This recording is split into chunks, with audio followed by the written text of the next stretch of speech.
Bom, 8 horas, então vamos começar. Boa noite a todos que já estão aqui conosco virtualmente. Vamos dar início a mais um estudo, né? Nas terças-feiras, onde nós estudamos 30 minutos do Livro dos Espíritos e os outros 30, o Evangelho segundo o Espiritismo, certo?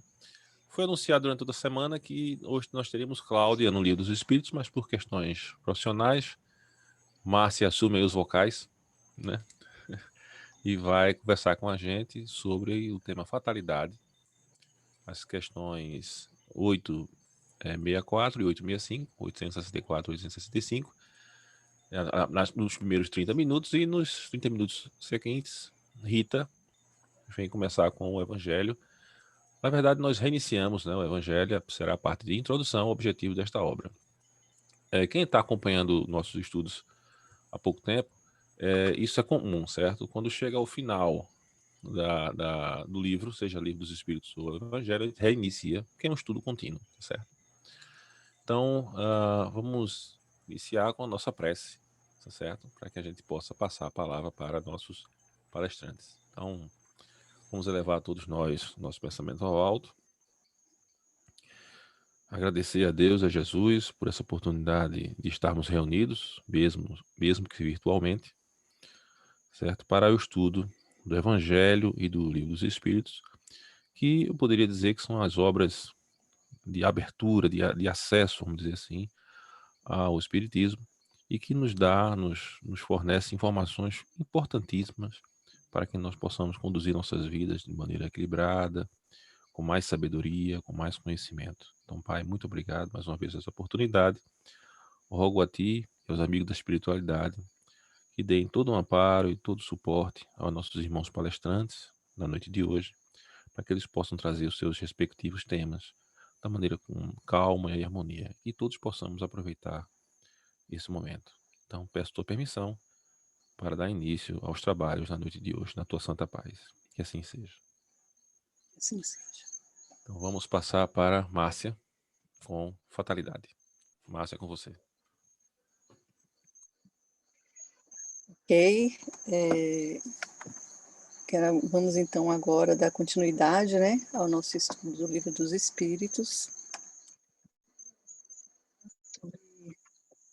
Questões que são questões bastante interessantes, porque elas ainda são, aliás, como a maioria das questões do Livro dos Espíritos, né, elas ainda são muito atuais. A gente frequentemente costuma fazer esse tipo de questionamento, esse tipo de comentário com parentes, com amigos, que justamente é o que Allan Kardec coloca aos espíritos. Então, só para nós nos situarmos, nós estamos estudando a parte 3 do Livro dos Espíritos, que fala das leis morais, capítulo 9, que está falando especificamente da lei de liberdade.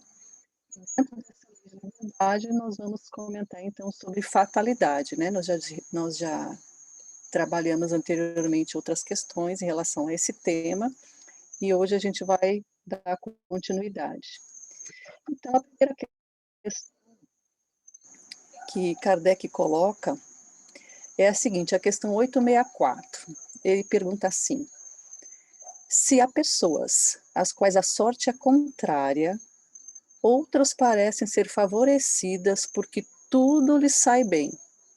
A que se prende isso?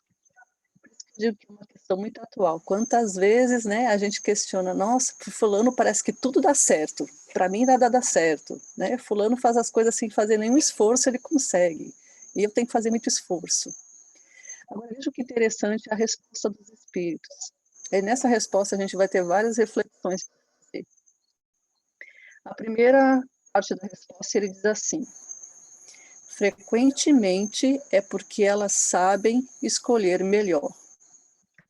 Então aí já dá para a gente pensar muito. Então a primeira questão não é porque Deus ou porque a espiritualidade está fazendo com que as coisas aconteçam como uma boa sorte para algumas pessoas. Então, de novo, ele coloca, a resposta nos coloca como centro o sujeito das ações. Né? Então, ele coloca frequentemente é porque sabem escolher melhor. Então, são as nossas escolhas. Ou seja, são aquelas pessoas que sabem julgar o que de fato importa, né? Dentro das escolhas que ela faz, das oportunidades que aparecem, elas sabem escolher o que é o correto, né? O que de fato é importante, e por isso parece que aquela sorte é uma boa sorte para ela, né? Mas a gente ainda vai refletir um pouquinho sobre essa questão da sorte. Mas vamos continuar com a resposta, para depois a gente fazer mais outras reflexões. Aí os espíritos continuam respondendo assim: mas isso pode ser também um gênero de provas, pois o sucesso as embriaga e confiam-se ao seu destino, pagando no geral mais tarde esses mesmos sucessos por cruéis reveses que poderiam evitar com a embriaguez as tentações, né, do que é essa sorte que na maioria das vezes, dentro da nossa limitada avaliação, a gente costuma dizer que tem boa sorte aquela pessoa que está tendo uma boa vida material, ou está tendo sucesso na sua carreira, ou está tendo sucesso nos seus relacionamentos, mas assim, sucesso dentro daquela nossa visão egoísta, né? Ou seja, ela está conseguindo o que ela quer, né? Então aí é que já começa, eu já queria chamá-los para a gente começar a fazer uma primeira reflexão, né? A primeira que eu gostaria de conversar aqui com vocês, ainda não é nem sobre a resposta, é sobre a pergunta. Então, ele diz assim: se há pessoas às quais a sorte é contrária, outras parecem ser favorecidas porque tudo lhes sai bem. E aí a gente pergunta: o que é essa sorte contrária? O que é essa boa sorte? Como a gente está avaliando isso, né? Como a gente avalia quando faz essa pergunta? O que é boa sorte para mim? Será que é boa sorte para o outro? Ou que eu julgo ser má sorte de alguém? Será que essa pessoa acha que ela tem má sorte? Então, é por aí que a gente já poderia começar a refletir. E essa primeira reflexão me veio de uma passagem que eu escutei há pouco tempo, numa destas tantas palestras de Haroldo Dutra Dias, né? Eu gosto muito de escutá-lo. E ele contou uma passagem, talvez alguns de vocês já tenham ouvido, sobre São Francisco de Assis. E nessa passagem ele relata o seguinte, que São Francisco vinha caminhando no inverno, no frio, na neve, acompanhado de um frade, e já estavam sem alimento, com pouco vestuário, né, as vestes muito rotas, sem água, e contando com o auxílio que receberiam de um mosteiro ali próximo. Estavam mesmo já em bastante dificuldade. Quando chegaram ao mosteiro, bateram à porta e a pessoa encarregada da porta perguntou quem era. E Francisco respondeu, né? É Francisco. E o porteiro não acreditou. Ele disse, sim, Francisco, pam, fechou a porta. Aí vocês vejam que interessante. Quando isso acontece, dada a situação que eles estavam, no frio extremo, o companheiro de Francisco de Assis começou a ficar muito nervoso, preocupado mesmo, começou a se lamentar, dizendo que eles iam morrer, que agora não tinha mais o que fazer, que iam morrer de frio, de fome, não tinha quem os ajudasse. E para espanto dele, Francisco demonstrou uma grande alegria. E ele pensou, enlouqueceu, né? Como, Francisco, tu pode estar tão feliz com essa situação? A gente vai morrer, né? A gente vai desencarnar. E aí Francisco olhou para ele e disse assim, eu estou feliz porque eu esperei a minha vida inteira por este momento. A minha vida inteira eu esperei um dia estar inteiramente nas mãos de Deus. E é o que está acontecendo agora. E aí, de fato, pouco tempo depois, abriu-se a porta do mosteiro, né? O chefe do mosteiro tinha sido avisado de que havia alguém se dizendo se dizendo ser Francisco, né? E ele foi checar e viu que era Francisco mesmo.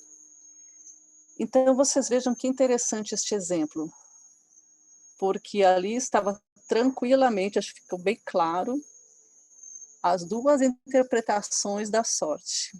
Um achando que estava no momento de má sorte, extrema má sorte, que ia morrer no frio, com fome, com sede, e o outro agradecendo a Deus pelo melhor momento, pelo momento mais feliz da vida dele. Então é isso, eu acho, a primeira reflexão que a gente pode fazer. Quando a gente se julga estar passando por um fato ou um momento de má sorte, será que é mesmo má sorte? Então essa fica aí a nossa reflexão. Outra reflexão que me ocorreu, e aí vai desse mesmo caminho de São Francisco, eu comecei já com os exemplos já num patamar mais alto, né? Depois eu vou descer para o nosso nível. Mas para a gente refletir, justamente nessa questão de sorte, vamos ver a vida de Cristo, de Jesus. Cristo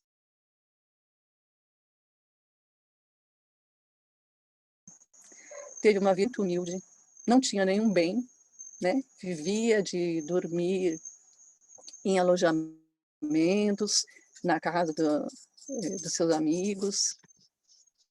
E aí você fica pensando, será que Jesus em algum momento achou que tinha má sorte? Será que ele achou que a vida dele era uma vida de má sorte? Né? Então vamos continuar com essa reflexão. Então esse primeiro momento seria para a gente pensar assim, antes da gente se queixar, da gente pensar de fato qual é a sorte que nós temos na vida, vamos pensar um pouquinho sobre que valor nós estamos dando, né? De que forma nós estamos julgando o que seria uma boa vida, uma vida de boa sorte, uma vida de má sorte. Isto porque, normalmente, a gente tende a ter uma avaliação de que a nossa vida é uma vida assim, muito restrita, né? A nossa compreensão é muito restrita em relação à nossa vida espiritual. A gente pensa muito no presente, a gente pensa nessa vida que nós estamos levando agora, e é difícil entender que nós estamos passando por um processo, por um caminho.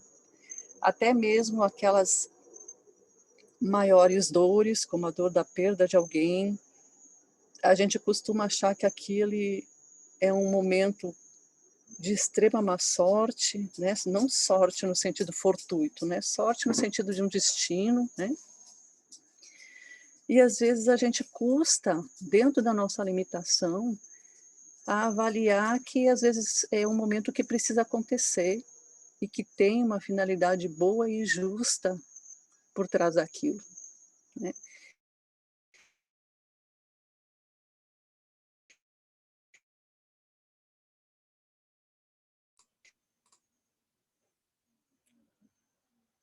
Eu acho que travou. Estou travada, Rafael? Agora destravou. Pra mim você tava travado, não sei para outras pessoas. Destravou? Aí volta só um Pode pouquinho ser, porque e. eu recebi agora há pouco aqui. Não foi? Pronto. Bom, Não, continua. então eu estava justamente falando que a gente foi. Tá, tá destravado agora? Sim, sim. Tudo ok. Tá. Então o que eu estava justamente falando é que assim, que a gente tem essa tendência a ter uma avaliação muito restrita, muito do presente, sem perceber que às vezes até aquelas dores maiores que nós passamos tem motivo justo, tem motivo bom por trás, né? E é isso que a gente precisa começar a enxergar isso como a boa sorte, né? Da gente estar passando por um momento que nos faz crescer. Então essa era a primeira reflexão que eu queria fazer, ainda era sobre a pergunta, né? Um pouquinho sobre a resposta. A primeira parte da resposta é dito que frequentemente essas pessoas escolhem melhor, né? Então lá os espíritos responderam, frequentemente é porque elas sabem escolher melhor, né? Por que elas têm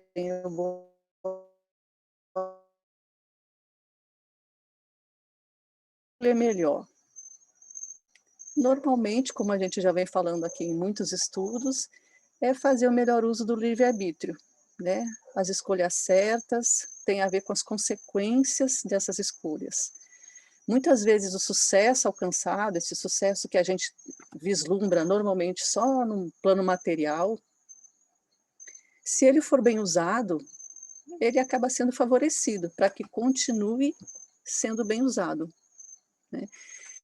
Eu lembro em algum desses estudos anteriores que a gente falou um pouquinho sobre a aprovação da riqueza, por exemplo, né? E ficou bem claro que a riqueza em si não tem importância a não ser a forma como a gente faz uso dela, né? Então, uma pessoa rica, ela tem uma aprovação muito grande, mas não está por isso condenada, né? Ela vai depender de como ela vai fazer o uso, né? Sem o abuso do que é o material. Mas isso a gente vai abordar um pouquinho mais para frente. Então, sobre essa escolha de fazer o melhor, de escolher melhor, eu me lembrei de uma passagem do livrinho Caminho, Verdade e Vida, de Emmanuel.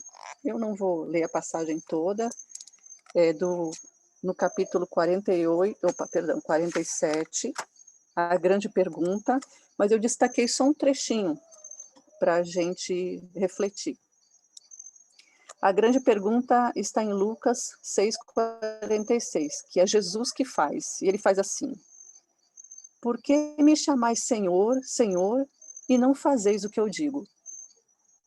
Pergunta bem direta, né?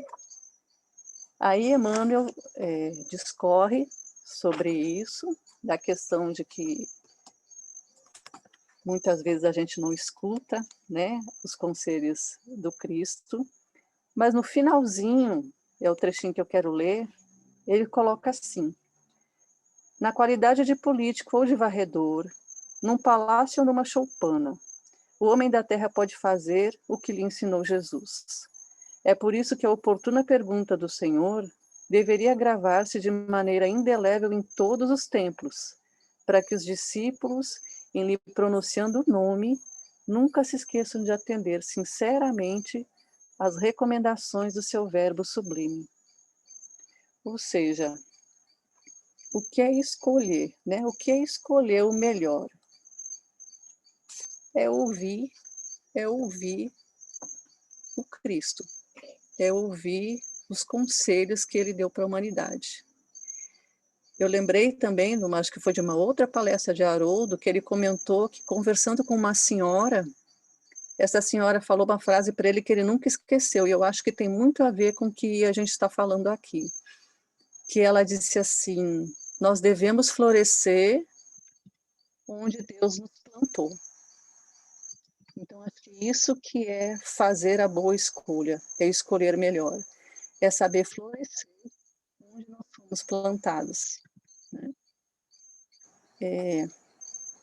Então, ainda sobre essas escolhas, eu trouxe aqui hoje vários trechos, né, da literatura espírita para a gente falar um pouquinho sobre essas duas perguntas.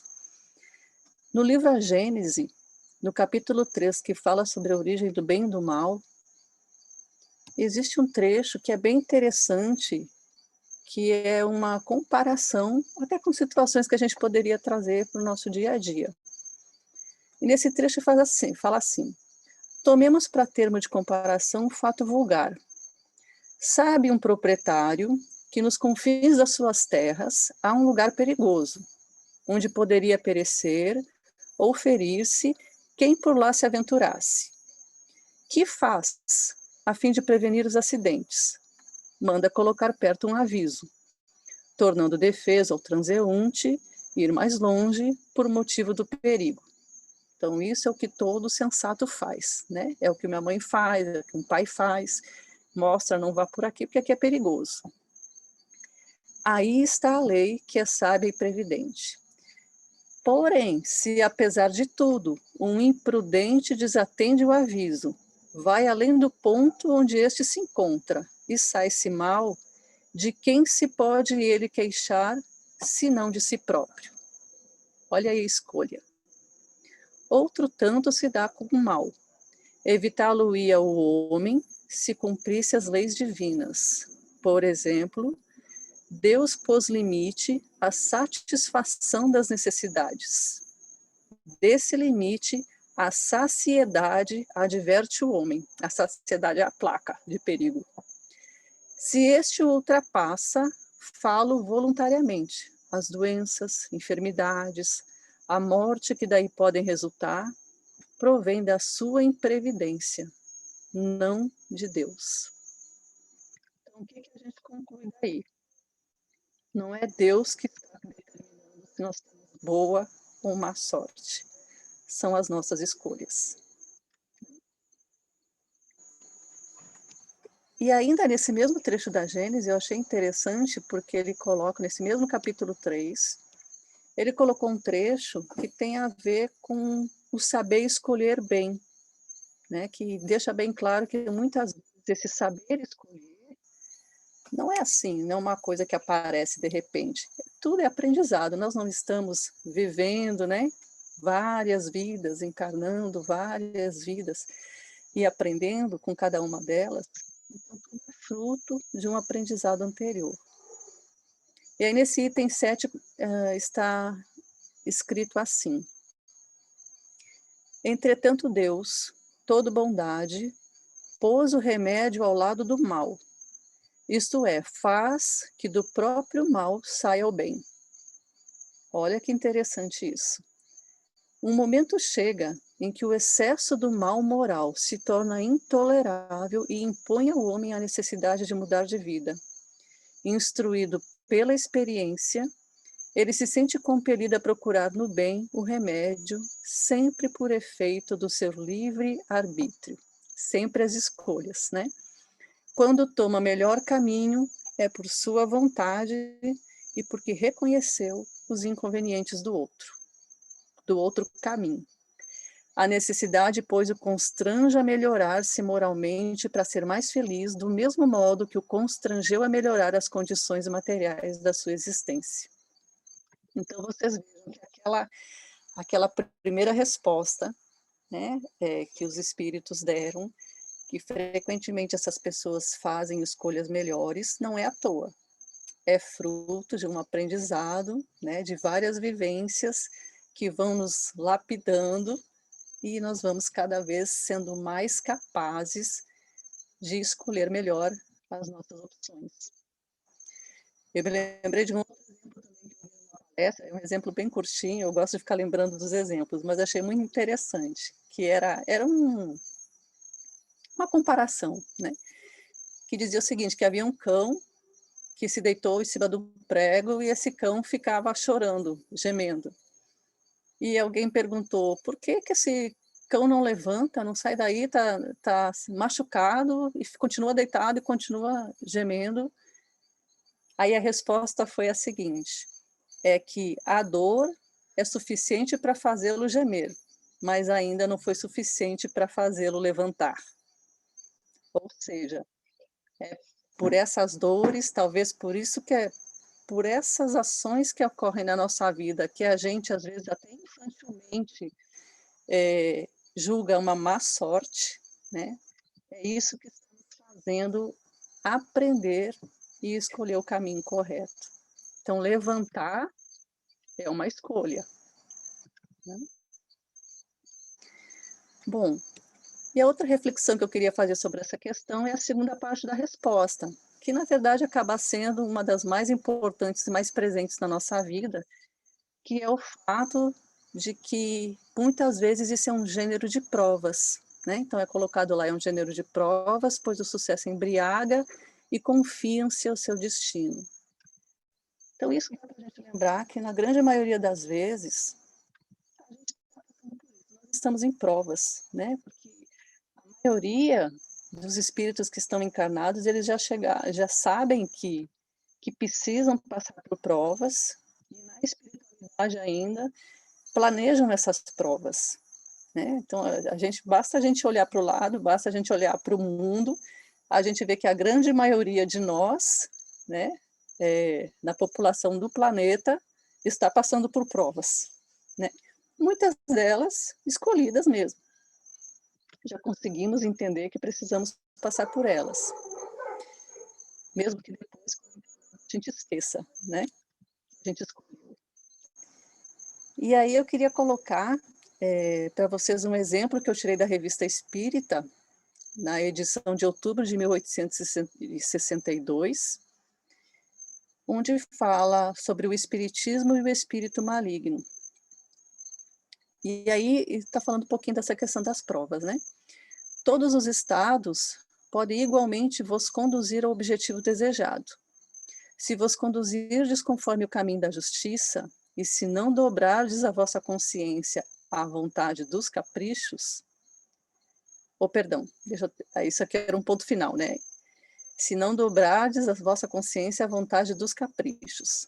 Nada obstante, há estados nos quais é mais difícil progredir que em outros. Assim, Deus levará em conta aqueles que, tendo aceito como prova uma posição ambígua, tiverem percorrido sem tropeços tal via escorregadia, ou pelo menos tiverem feito todos os esforços humanamente possíveis para se erguerem. Vocês vejam como as provas estão presentes na nossa vida e qualquer esforço que nós façamos está sendo levado em conta. Então, é esse esforço que vai nos levar a fazer futuramente melhores escolhas e, quem sabe, as nossas provas vão também ser transmutadas, né, em coisas mais leves, porque à medida que nós estamos passando, felizmente, estamos evoluindo, estamos tendo encarnações cada vez melhores, né? Sempre assim, a melhor versão de nós mesmos. E continuando, né? É aí que se faz necessária uma fé sincera, uma força pouco comum para resistir ao arrastamento para fora da linha de justiça, mas é também aí que se pode fazer um bem imenso aos irmãos infelizes. Existe um grande mérito naquele que toca o lodaçal sem que suas vestes e ele próprio se enlameiem. Vejam que frase de impacto. Tocar o lodaçal sem enlamear as vestes ou a si próprio. Então, qual é a conclusão que a gente tira do que nós vimos até agora? Que frequentemente as adversidades são provas pelas quais nós precisamos passar para aprender a fazer melhores escolhas, né? Então, aí já fica essa reflexão para nós levarmos adiante o que é má sorte, o que é boa sorte. A má sorte, na maioria das vezes, é uma boa sorte disfarçada, que está nos ensinando. Bom, eu estou recebendo aqui uma mensagem de que a minha internet está instável. Qualquer coisa você me avisa aí, viu, Rafael? Tranquilo. Na questão, então vamos passar para a questão seguinte, a 865, que ela está muito interligada com o que a gente viu até agora, né? É uma continuação. E aí Kardec pergunta assim: como explicar as chances que favorecem certas pessoas nas circunstâncias em que nem a vontade e nem a inteligência interferem? O jogo, por exemplo.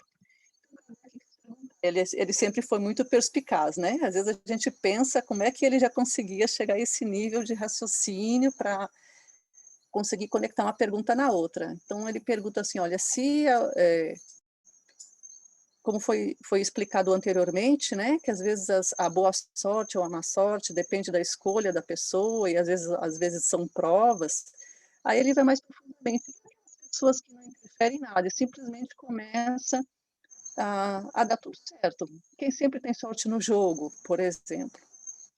Aí, de novo, a resposta reforça já o que foi colocado anteriormente. Certos espíritos escolheram anteriormente certas espécies de alegrias. A chance que os favorece é uma tentação.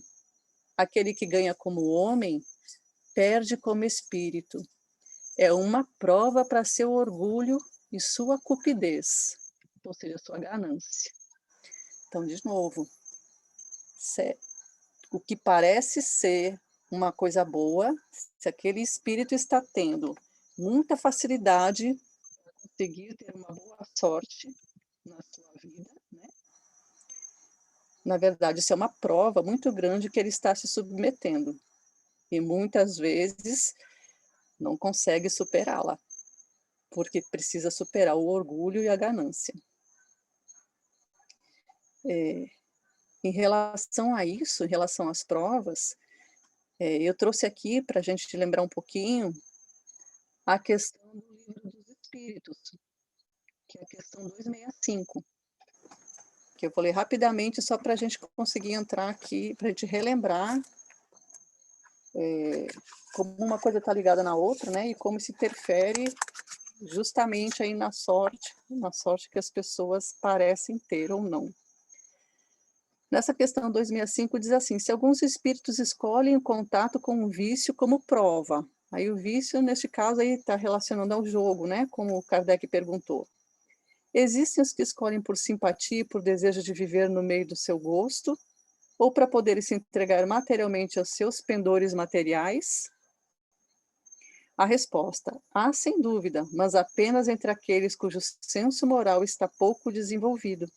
A prova vem deles mesmos e a suportarão por mais tempo.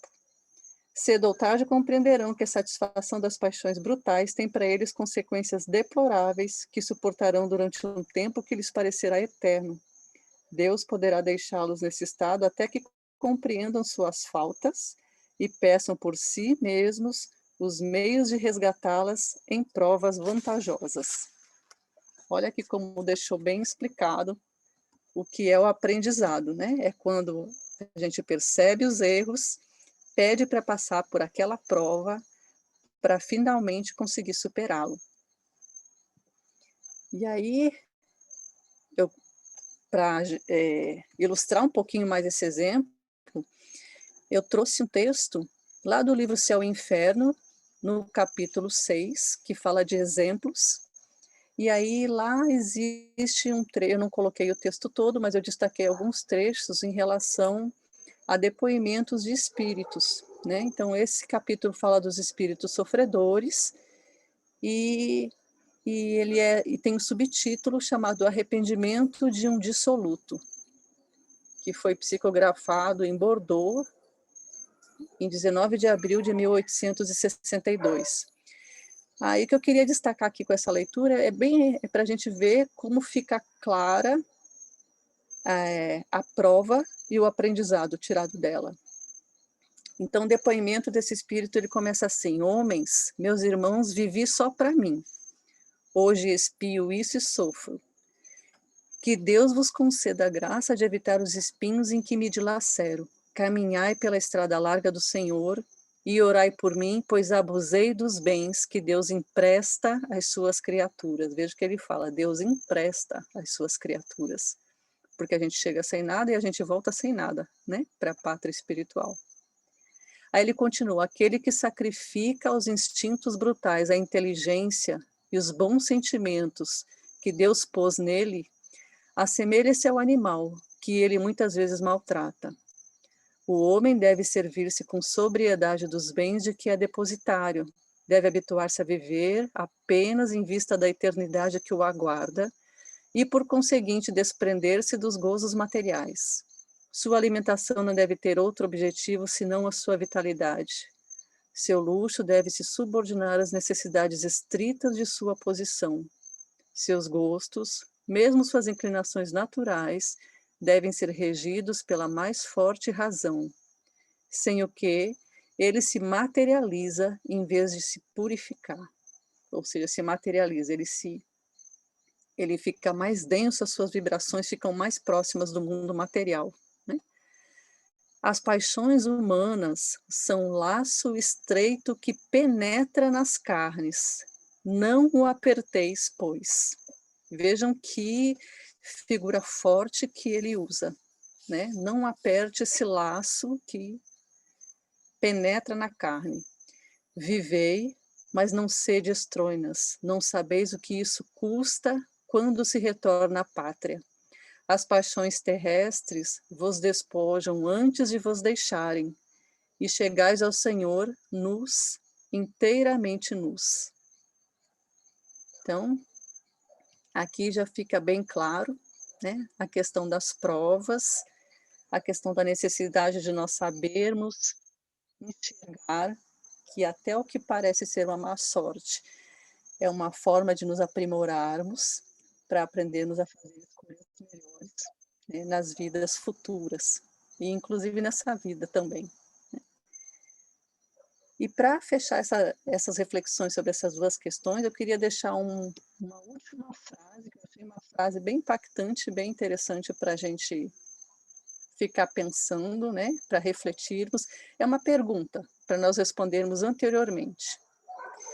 Ela está no Evangelho segundo o Espiritismo, no capítulo 7, onde fala sobre o orgulho e a humildade.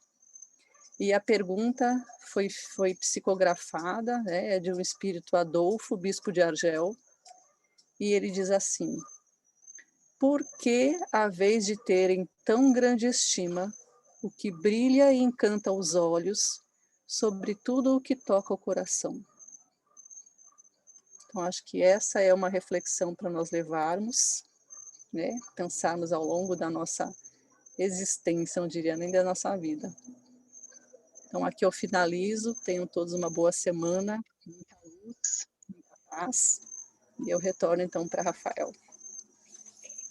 Obrigado, Márcia. Foi muito boa suas observações. E guardei aquela parte de que a gente vem nu e volta nu.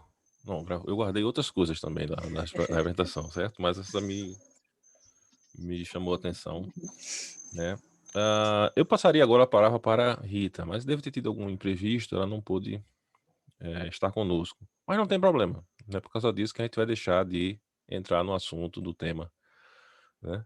Dizem assim, quando isso acontece, geralmente o dirigente tem que assumir, né? Entre aspas, assim, mas sem problemas. A gente tem que sempre lembrar que a espiritualidade sempre está conosco, nos intuindo, nos ajudando, certo? E é um estudo, é aberto.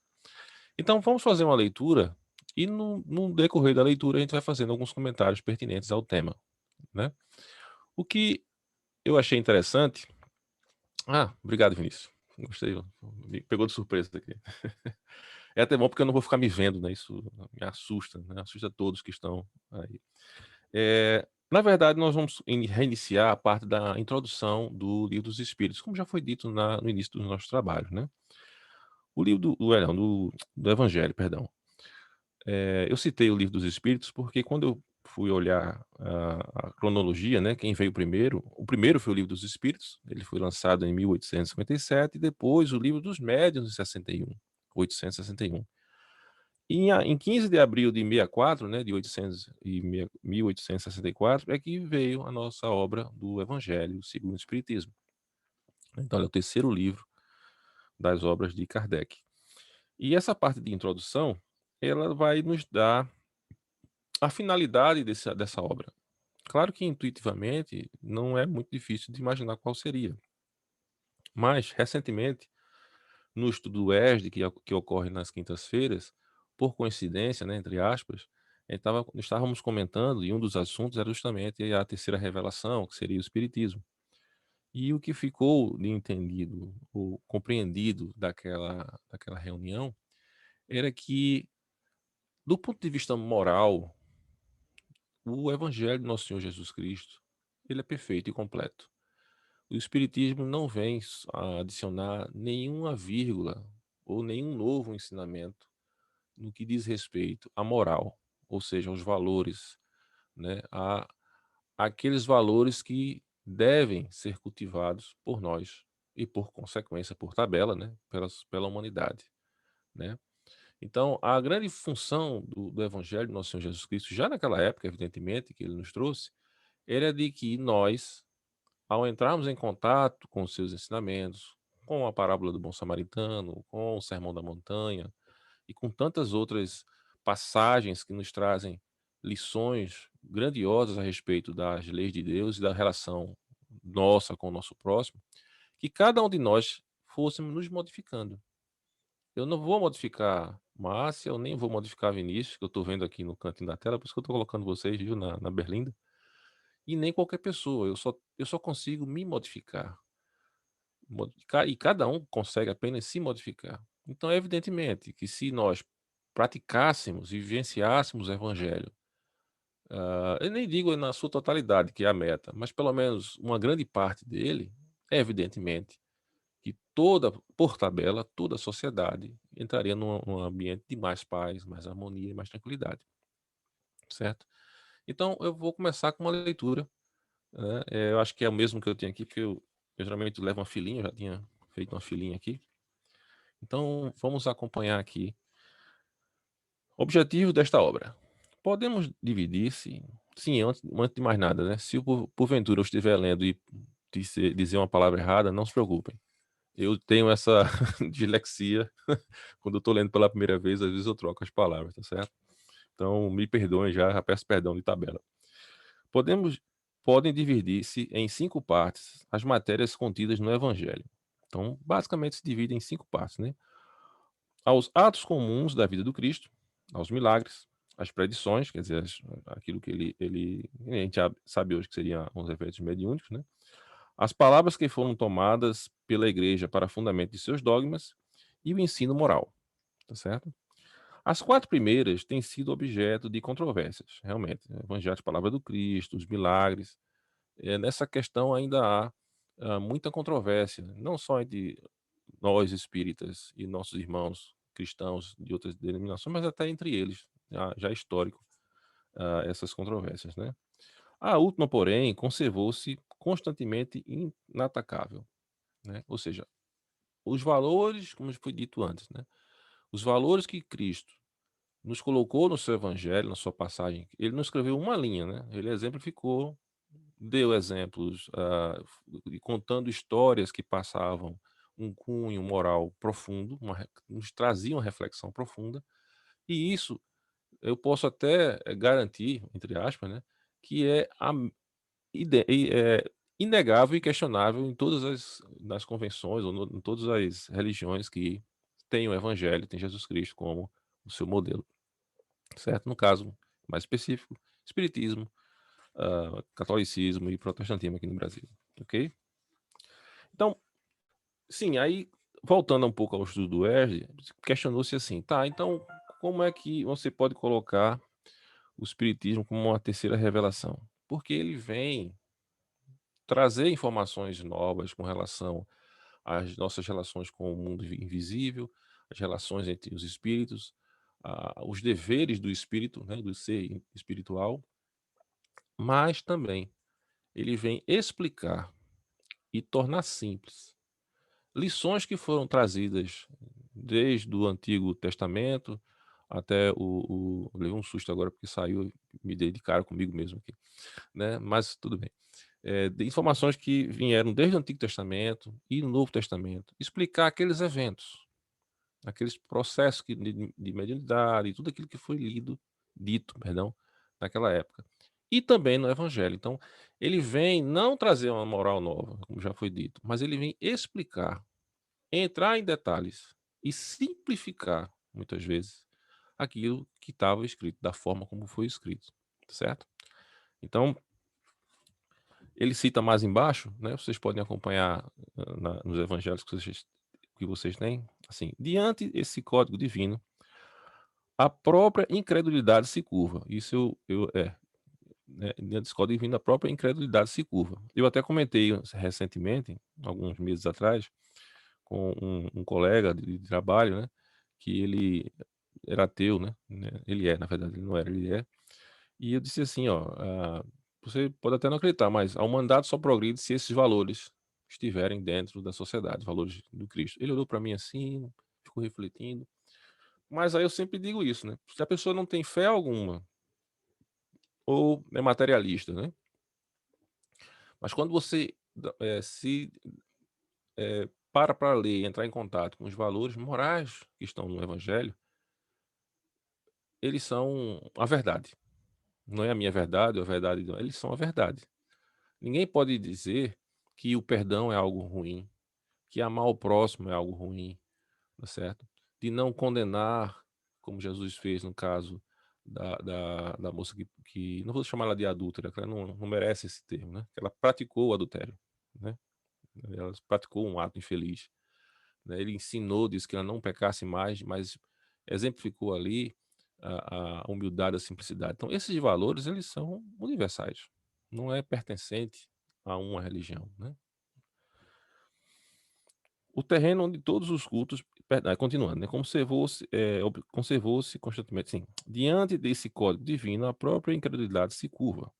É terreno onde todos os cultos podem reunir-se, estandarte sobre o qual podem todos colocar-se, quaisquer que sejam suas crenças, porquanto jamais ele constitui matéria de disputas religiosas, que sempre e por toda parte se originaram das questões dogmáticas, né?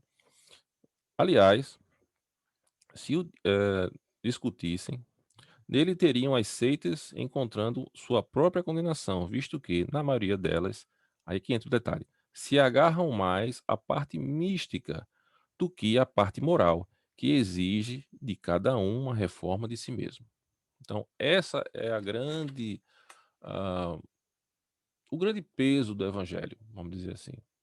Ele puxa cada um de nós para a reforma de si mesmo, né? Como foi dito mais cedo. Para os homens, em particular, constitui aquele código uma regra de proceder que abrange todas as circunstâncias da vida privada e da vida pública. Então, ele nos passa como que a gente. Eu sempre digo o seguinte, né? Eu sempre tive a oportunidade nessas conversas, inclusive quando era presencial, de dizer assim: ó, se perguntar a Rafael, ou cada um de nós que a gente está aqui conversando, dizer assim, você acha certo tal atitude? Eu posso dizer que acho, Vinícius pode dizer, não, mais ou menos, Márcia pode dizer, não, eu discordo. Então, cada um de nós, individualmente, nós temos não está escrito isso, mas nós temos um código moral que a gente segue, do que a gente acha certo e do que a gente acha errado, né? E esse código moral, você deve sempre compará-lo ao evangelho. E aí você vai ver que algumas coisas talvez puxem um pouquinho para o evangelho e outras vão para outro lado, né? Então, o estudo também do Evangelho faz com que, ao longo das encarnações, né, quem dera fosse uma só, mas ao longo das encarnações, esse seu código moral do que você acha certo e errado, ele tende naturalmente, pelo entendimento, pela compreensão, não pela força ou né, pelo medo, jamais, mas pelo entendimento, pela percepção de que aquilo se trata de uma verdade, ele tende a se aproximar e começar você, no futuro, a seguir o código, exatamente o que o Evangelho nos propõe. Então, estudar o Evangelho e, acima de tudo, trazer isso para cá. E essa obra tem essa finalidade, tá certo? Deixa eu me ver aqui, que horas são? Ah, temos tempo. Essa obra tem essa finalidade. Mais abaixo diz o seguinte: finalmente, acima de tudo, tá aqui. Exatamente aí. Isso é bom de achar, né? Quem está controlando esse mouse é o Vinícius, pessoal. Eu demoraria mais tempo para achar. É, finalmente, acima de tudo, o roteiro infalível para a felicidade vindoura. O levantamento de uma ponta do véu que nos oculta a vida futura. Essa parte, essa parte é a que será o objetivo exclusivo desta obra. Então, o Evangelho segundo o Espiritismo, como já foi dito e agora está reforçado no texto, ele tem a função primordial de tirar, explicar melhor, entrar em mais detalhes, tá certo? Mostrar também, não só Jesus tinha ali em volta dele um mundo físico, né? Basicamente ele estava encarnado com aquelas pessoas em volta dele, ele tinha que exemplificar situações que elas pudessem assimilar. Então ele pegava exemplos daquele momento. O espiritismo, ele não vem, como eu disse, trazer uma moral nova, mas ele vem trazer, vai associar esses ensinamentos também ao mundo espiritual, as relações entre eles, as consequências da sua aplicação, não só na vida material, mas também na vida verdadeira, que é a vida espiritual, né? E aí a gente começa a entender passagens que Jesus disse lá atrás, como reconcilia-te com teu adversário enquanto caminhas com ele. Então, quando você para analisar isso, sem ter, vamos dizer assim, a explicação que o Espiritismo nos traz, isso pode ficar muito em aberto, né? Mais à frente eu não vou ler por causa do tempo, mas ele cita exatamente isso. Tem muitas colocações que foram feitas nos textos originais, tá certo? E que foram modificados até um pouco pelas traduções, que muitas vezes nos dá uma dificuldade de entendimento. Eu até reconheço, né? Me permita contar um pouco da história pessoal, mas quando eu lia os textos do Evangelho ou do Antigo Testamento, antes de conhecer o Espiritismo, eu pouco entendia, era muito confuso para mim. E eu já compartilhei com outras pessoas que disseram a mesma coisa, era confuso entender. Mas depois que eu entrei em contato com a explicação espírita, com o Evangelho segundo o Espiritismo, com as informações do Livro dos Espíritos, do Livro dos Médiuns, da toda a obra espírita e das obras complementares, mas vamos nos limitar ao livro, os 5 livros, né, os 5 principais livros da codificação espírita, e voltei a ler os textos da Bíblia, tudo ficou muito claro para mim, né. Eu comecei a entender com muito mais, cada verso, cada versículo se tornou algo mais palpável. E também essa é uma função dessa obra. Então, quem está chegando pela primeira vez ou quem está aqui há pouco tempo, vai observar isso. Essa obra ela terá sempre o mesmo versículo que está na Bíblia, né? A mesma colocação, e depois toda uma explicação dada por Kardec nos seus estudos e também pelos espíritos que contribuíram não, que cederam, né, suas capacidades para esse trabalho da codificação. E aí torna aquele texto ou aquela moral que foi colocada inicialmente difícil, torna ela mais palpável, mais fácil de ser compreendida, tá certo? Então, eu vou ler, mas não precisa nem colocar, eu vou lendo aqui e a gente vai fazendo um comentário mais simples. Na última página, na penúltima página, perdão, diz o seguinte: para obviar essas questões, né, reuniu-se nessa obra os artigos que podem compor, a bem dizer, um código moral universal, certo? Não um código moral espírita, é um código moral universal, sem distinção de culto, tá certo? Nas citações, conservamos, perdão, o que é útil ao desenvolvimento da ideia, pondo de lado unicamente o que não se prende ao assunto. Além disso, respeitamos escrupulosamente a tradução de Sarcy. Eu não sei ler francês, mas ele usou como referência, na concepção dessa obra, a tradução da Bíblia do francês. Eu vou ler em português, certo? Me desculpem, porque meu francês eu só consigo falar nome de pilotos de Fórmula 1, Alain Prost, coisa desse tipo. Eu sou péssimo em todas as línguas, né? Eh, mas o nome seria Le Master de Sarcy. Ele viveu entre 1613 e 1684 e foi quem Kardec usou a tradução dele, tá certo? Para compor, escrever essa obra, né? E às vezes recorrendo a grego e línguas mais antigas, tá certo? Então ele diz que respeitou essa tradução, assim como a divisão em versículos.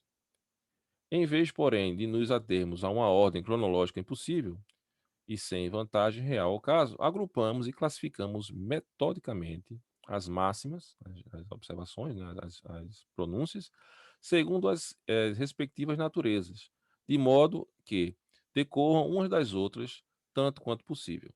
A indicação dos números de ordem, assim, aí são mais descrições. Então, em resumo, vamos chegando ao final dessa introdução, né?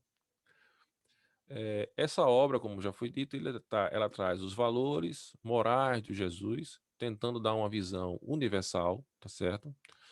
E interpretando ela à luz das informações que o Espiritismo nos trouxe, né? Ou seja, Kardec estava ali pegando informações de várias comunicações, e iremos encontrar, eu estou dizendo isso até para quem está aqui pelas primeiras vezes, né? Instruções dos Espíritos sobre os temas, tá certo? Esclarecendo mais.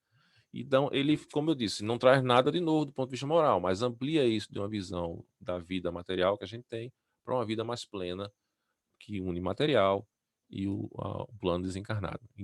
E a gente vê com muita propriedade, né, com muita verdade, como a aplicação do evangelho é fundamental na vida do espírito, não na vida do Rafael, mas Rafael é só um avatar, né? A vida do espírito. E aí você vê que há uma relação, e nunca é por acaso, com aquilo que Márcia colocou mais cedo, né, das provações, das escolhas, né? Então, qual a escolha que ele vai fazer lá atrás, na sua vida? é a escolha de seguir os valores que estão no Evangelho, né? O desapego aos bens materiais, a crença, a fé como confiança, como certeza na providência divina, né? Na assistência constante dos amigos da espiritualidade por vontade de Deus, que tudo vem de Deus, né? E assim por diante. Então, no decorrer das próximas semanas, né, toda semana tem um tema do Evangelho, como também no Livro dos Espíritos, a gente vai entrar em contato mais com essas informações, certo?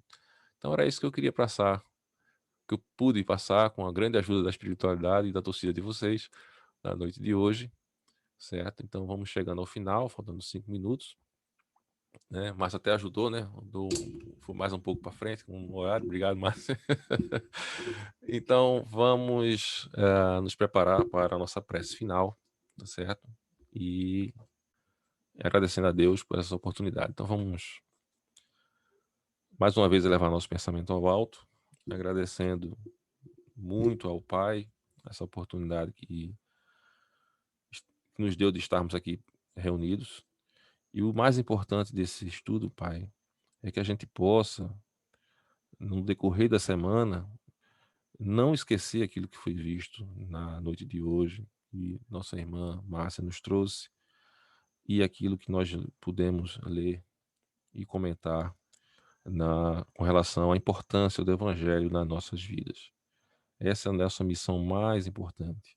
A gente, nessa reunião, entra em contato com essas informações, com essas leis, com essas recomendações, e cabe a nós o dever e não, como disse, como foi dito há alguns minutos, não por medo, não por imposição, mas por compreensão, por verificar que essas palavras que estão aqui, esses ensinamentos que estão aqui, que nos são trazidos, eles representam não a minha verdade, que não existe isso, mas a verdade universal, as leis de Deus, né? Então, Pai, muito obrigado. Obrigado pela ajuda que foi dada à nossa irmã Márcia e a mim na noite de hoje.